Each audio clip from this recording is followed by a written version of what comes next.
Kabi-kabila na nga mga krimen, nagkalat pa sa mga tindahan sa bangketa ang iba't ibang nakakasakit na kagamitan gaya ng kutsilyo. Bawal na bawal po ang pagdadala ng mga ito, maliban na lang kung ito'y merong kinalaman sa inyong trabaho. Nakatutok si Michael Fahatin. Lantaran at nagkalat ang bentahan ng mga bladed weapons na ito mula Lanceta hanggang sa mga jungle bolo, sa mga bangketa at maging sa mga mall sa Metro Manila. Di lang mga kutsilyo, may mga stun gun din o panguryente, mga baton, brass knuckle at iba pang mga gamit na nakakasakit o nakamamatay.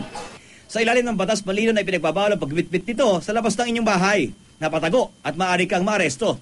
Pinapayagan lamang kung ito ay ginagamit sa inyong linya ng trabaho. Pero bawal bang magtinda nito o bumili? Ayon kay Police Superintendent at Attorney Eduardo S. Villena na siya ring hepe ng Legal Division ng CIDG. Actually, bawal na yung vending, yung pagtitinda niyan kasi wala naman silang permit, first. Second is, this bladed weapon is a means of violence.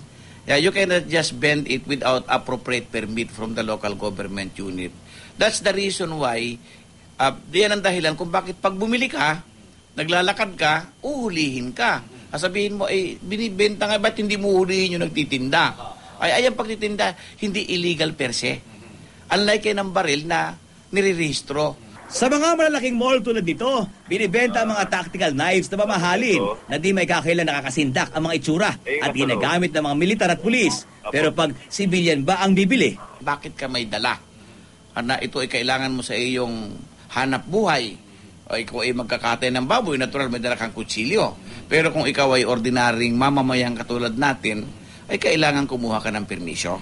Ayon sa ilang vendor sa Maynila, maingat naman sila na hindi ibinibenta ito sa mga menor de edad.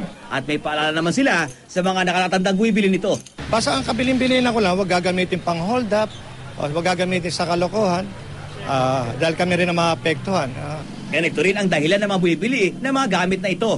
Kasi ba na panahon ngayon Marami ng loko-loko padaan ako dito para lang bumili ng gamit pang self-defense. Pero ang pag-aresto at pagkaso ay kay Atty. Villena ay depende na rin sa pagkakataon sa pagkakahuli ng mga may bitbit nito.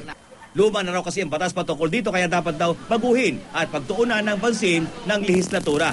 At kung nais raw na protektahan at makaiwas ng taon bayan laban sa masamang paggamit sa mga sandatang ito na nilalako lamang sa mga bangketa, the local government unit ay kailangang magsalita na at gumawa ng kaukulang hakbang na ipagbawal ang mga bagay na ito. At yes, kung hindi ito nila gagawin ay dadami pa ang mga bagay na nangyari na at paulit-ulit na mangyayari ay kailangan magkaroon naman sila ng counting responsibility.